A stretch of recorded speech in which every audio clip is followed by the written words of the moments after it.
Today, we're going to talk about racial healing and social justice. These are not at odds with addressing government chaos and Christian nationalism. Some argue that focusing on racial justice, racial healing, and social justice distracts from addressing broader concerns like government chaos, oligarchy, and the rise of movements like Christian nationalism and the New Apostolic Reformation. However, these issues are deeply connected, and true justice requires confronting both systemic and spiritual distortions of power. Let's go deeper. Biblical justice is holistic, not divisive. Justice and racial healing are not political distractions, they are central to the gospel. In Micah 6 and 8, it says, "Do justice, love mercy, and walk humbly with your God."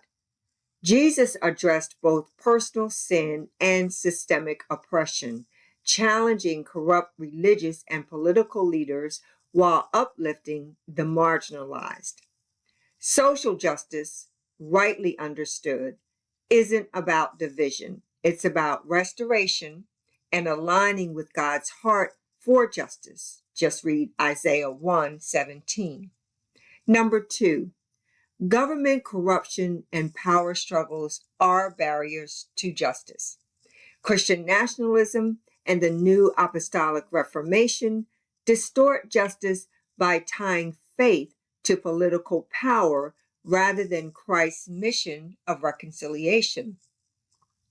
Oligarchy and government chaos thrive when people ignore injustice and allow power to go unchecked.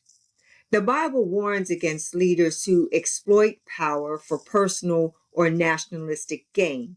Read Jeremiah 22 and 3 and Proverbs 29 and 2. Number three, racial healing is a biblical, not political issue. The early church intentionally broke down ethnic divisions.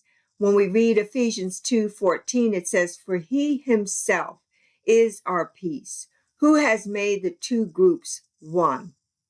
Jesus' command to love our neighbor applies to systemic and personal injustices. Racial healing is part of God's restorative plan. In Revelation 7 and 9, it says that every nation, tribe, people, and language standing before the throne. Christian nationalism and the New Apostolic Reformation often dismiss racial justice as worldly, but biblical justice isn't about politics, it's about righteousness. In conclusion, we need a unified call for truth and justice. Racial healing and social justice do not compete with addressing government corruption or misguided Christian movements. Instead, they are part of the same fight for truth, integrity, and Christ centered justice. The church must challenge both systemic injustice and religious distortions that seek power over people rather than bringing healing and reconciliation.